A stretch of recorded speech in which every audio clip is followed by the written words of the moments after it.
What is the greatest lesson that you've learned? It's a broad question, right? The greatest lesson.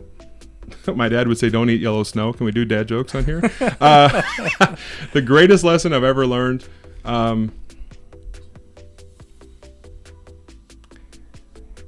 think about your great-grandmother's great-grandmother a lot. What do I mean by that? What was her name? You don't have to answer. This is rhetorical. Was she happy? Did she shoot somebody? Did she pay her taxes? Was she loving?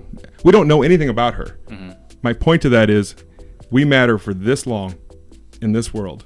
So why not spread joy and love with the people around us instead of being this world is so negative. We want to judge others. We want to feel better by hating on others. That needs to change.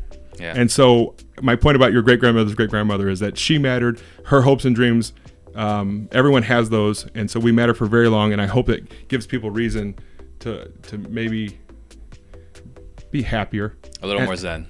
A lot more zen. Can we have a lot more, please?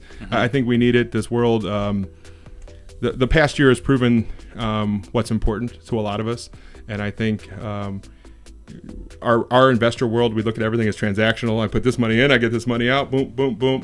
What I'm talking about is something different. It's relationships, but it's also something that's sustainable for the next 10 to 20 years. Gotcha. And what is your favorite, best, or most interesting failure? Which one? Got plenty of those. I know, you gotta pick one. Okay. Most interesting, I already talked about the Lamborghini house where I lost a couple $100,000, so that's just money. That's replaceable. In the early 2000s, I bought a domain name. It was pimpmyride.com. There was a small TV show, you might have heard of it, around that same time, and about 1.5 million people a month would go to the site. I didn't capture one email. I didn't put hardly any content. I just it was called Google AdSense at the time, AdWords AdSense. Yeah. So people would show up there, they'd go, click, and I'd get paid, thinking it would always be that way. I didn't push that traffic to another site.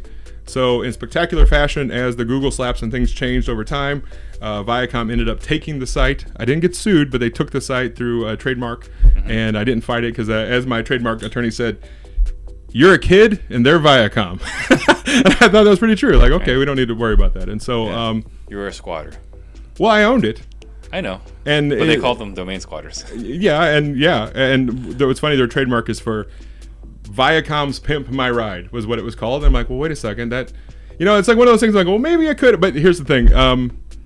At that point in my life, it wasn't the fight I wanted to have. So it's a spectacular. Had I taken that traffic and pushed it to Phil's Deals on Wheels or something, I might have had something sustainable. But life is ever changing, so try to embrace it, I think. Yeah. I love that.